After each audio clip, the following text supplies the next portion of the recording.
Médula oblongada. Es la continuación de la médula espinal. Comienza en la mitad del arco anterior del atlas, atravesando el agujero magno y termina en la porción media basilar. Relaciones. Antes de penetrar el cráneo se relaciona anteriormente con los ligamentos que unen al hueso occipital y las dos primeras vértebras cervicales. Posteriormente se relaciona con la membrana atlanto-occipital posterior. En la configuración externa se puede describir una cara anterior, dos laterales, una posterior y dos extremos. En la cara anterior, en la línea media se va a presentar una fisura media, conocida como la fisura media anterior. Es la continuación de la médula espinal. A los ambos lados se encuentran dos cordones blancos procedentes de la médula espinal. Estas son las pirámides de la médula oblongada o las pirámides vulvares.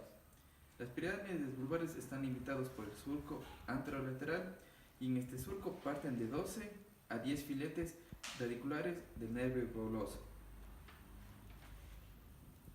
Las caras laterales. En la parte antero-superior está ocupada por una eminencia elíptica alargada, conocida como oliva o oliva inferior. Las caras laterales están separadas en la cara anterior por el surco posterolateral, y de este surco salen filetes radiculares de los nervios vago y glosofaríngeo y accesorio. Diferente en su parte superior e inferior. En la mitad inferior se encuentra un surco medio posterior y dos cordones situados a cada lado de este surco. En la mitad superior, los cordones superiores comienzan a separarse convirtiéndose en los pedículos cerebelosos inferiores. Están limitados entre sí por un espacio triangular, es el cuarto ventrículo, que está cerrado posteriormente por una capa epitelial conocida como el velo medular inferior. El velo medular inferior se une a la piedra madre, profundiza y forma la tela coroidea del cuarto ventrículo. Conjuntamente, el velo y la tela perforan a nivel del cuarto ventrículo por la abertura media y el orificio medio, los cuales se comunican la cavidad ventricular con el espacio subaracnoide. Debajo de la tela coroidea, el velo medular y las tenias del cuarto ventrículo se forma la fosa romboidea. En esta fosa presenta principalmente una línea media conocida como el surco medio del cuarto ventrículo, una eminencia triangular que es el trígono del nervio hipogloso, una depresión denominada fosita inferior que constituye el trígono del nervio vago y una segunda eminencia que es el área vestibular. Por último, los extremos. Los extremos inferiores de la médula oblongada presentan continuidad con la médula espinal y en el extremo superior está separado del puente por el surco conocido por el surco bulbopontino. Configuración interna de la médula oblongada. Va a presentar múltiples transformaciones que se explican en 6 cortes. Corte que pasa por la zona de unión entre la médula oblongada y la médula espinal. Aquí vamos a encontrar las astas posteriores. Estas se encuentran incurvadas lateralmente. También vamos a encontrar el extremo de las astas posteriores que se encuentran separados de la superficie medular por el tracto espinal del nervio trigémino. Y las fibras del origen del nervio accesorio que emergen de las astas laterales. Segundo corte. Corte que pasa un poco superior al extremo inferior de la médula oblongada. Se van a observar dos porciones, las astas anteriores y las astas posteriores. Las astas anteriores se van a dividir en una base que va a formar el cuerpo de las astas posteriores y la cabeza que va a tener una forma triangular. Las astas posteriores van a presentar 3 ensanchamientos, que son el núcleo grácil, el núcleo cuneiforme y el extremo posterior de la cabeza del asta. Tercer corte. Corte de la médula oblongada un poco inferior al cuarto ventrículo. En la región de las astas anteriores, la sustancia gris va a estar mezclada y va a generar lo que es la formación reticular. Los cordones posteriores van a disminuir su volumen y sus fibras van a converger al núcleo grácil y al núcleo cuneiforme. Estas fibras se van a dirigir superiormente, van a atravesar la formación reticular y van a formar el lemnisco medial. De la misma forma, el extremo posterior va a estar cubierto por el tracto espinal del nervio trigémino. Cuarto corte. Corte que pasa cerca del ángulo inferior del cuarto ventrículo. Se observa que la sustancia gris va a recubrir el conducto central.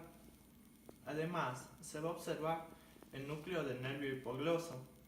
Posterior a este vamos a encontrar el núcleo posterior del nervio vago y posterior vamos a encontrar el núcleo solitario. En la formación reticular se va a observar el núcleo ambiguo. Anteriormente al núcleo ambiguo se observan lo que es los núcleos olivares accesorios, el medial y el posterior. Quinto corte. Corte que pasa por la parte media de la mitad ventricular. Tiene algunas características. No va a existir ninguna formación nerviosa blanca o gris. Además, está muy ensanchado para formar el cuarto ventrículo. Va a poseer una lámina de sustancia gris de la fosa romboide, la cual contiene el núcleo motor, que es el núcleo del nervio hipogloso. Va a presentar también los núcleos vegetativos del nervio vago. Además presenta los núcleos sensitivos, que son el núcleo del tracto solitario y además el núcleo espinal del nervio trigémino. Y también vamos a observar lo que es el sexto corte, el corte que pasa por la parte superior de la médula oblongada. Esta es idéntica al corte precedente, solamente difiere en la fosa romboide, la cual es más ancha. Protuberancia, también llamado protuberancia anular o puente de Baroli.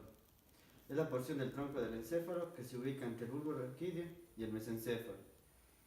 Este tiene como función conectar la médula espinal y el bulbo raquídeo, con estructuras superiores como los hemisferios del cerebro o del cerebelo.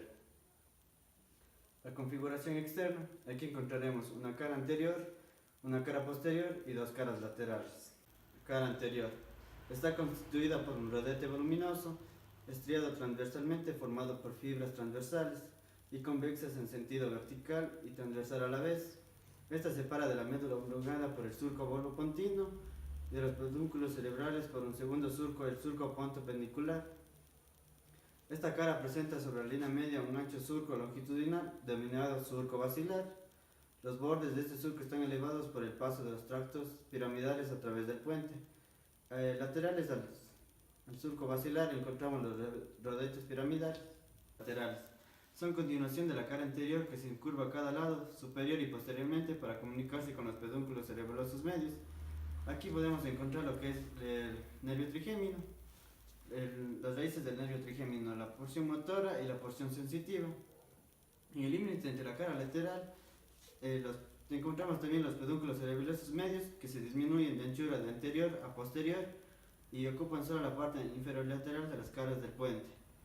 Superior y posteriormente al puente se observan dos cordones blancos oblicuos que son los pedúnculos cerebrosos superiores. Estos están separados de los pedúnculos cerebrosos medios por un surco oblicuo anterior. Cara posterior. La cara posterior del puente presenta hacia los lados la cara posterior de los pedúnculos cerebelosos superiores. La cara posterior del puente está ocupada por una delgada membrana nerviosa que es el velo medular superior. El velo medular superior representa continuidad posteriormente con el cerebelo y a los lados con el pedúnculo cerebelosos superiores. Cuando se tira el velo medular superior se descubre la mitad superior de la fosa romboide. Acá tenemos un surco medial que es denominado el surco medial. A cada lado de este encontramos un saliente ovalado denominado colículo facial, una depresión denominada fosita superior, una superficie en relieve unida inferiormente al área vestibular de la médula oblongada con la que se forma el área vestibular. Configuración interna. En el puente se encuentran todavía ciertas formaciones grises y blancas que representan en la médula oblongada. Aquí podemos encontrar 4 cortes transversales. El primero, corte transversal del puente que pasa por su extremidad inferior. Aquí se observa una lámina de sustancia gris que continúa la médula oblongada y sobre la cual discurren las estrías medulares del cuarto ventrículo. Lateralmente, el corte no selecciona los pedúnculos cerebelosos medios, pasa por el extremo superior de los pedúnculos cerebelosos inferiores y el nervio vestíbulo-coclear, en el punto donde el nervio penetra en el puente. El núcleo vestíbulo-coclear superior, que también es un núcleo vestibular, no es visible en este corte, se encuentra lateral y posterior al núcleo vestíbulo lateral y al nivel del receso lateral del cuarto ventrículo.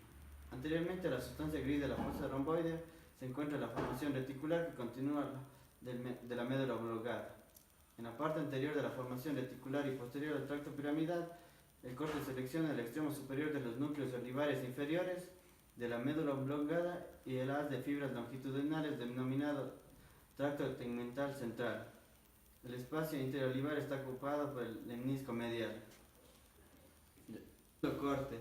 Corte transversal del puente que pasa por el colículo facial. En la parte anterior de este corte se ven los haces de fibras transversas que a los lados se inclinan posteriormente para participar en la constitución de los pedúnculos cerebelosos medios. Entre estas fibras están diseminados pequeños núcleos de sustancia gris, los núcleos del puente. Estos haces de fibras pontocerebelosas atraviesan y disocian los tractos piramidales en numerosos y pequeños haces de fibras. Posterior a las fibras pontocerebelosas se encuentra el lemnisco medial y más posteriormente el fascículo longitudinal medial. A los lados el corte selecciona los pedúnculos cerebelosos medios por los cuales las fibras pontocerebelosas penetran en el cerebelo. Anteriormente al colículo facial se encuentra el núcleo del nervio abducens. Las fibras de este nervio emergen de la cara medial del núcleo, siguen un trayecto oblicuo en un sentido anterior y ligeramente lateral.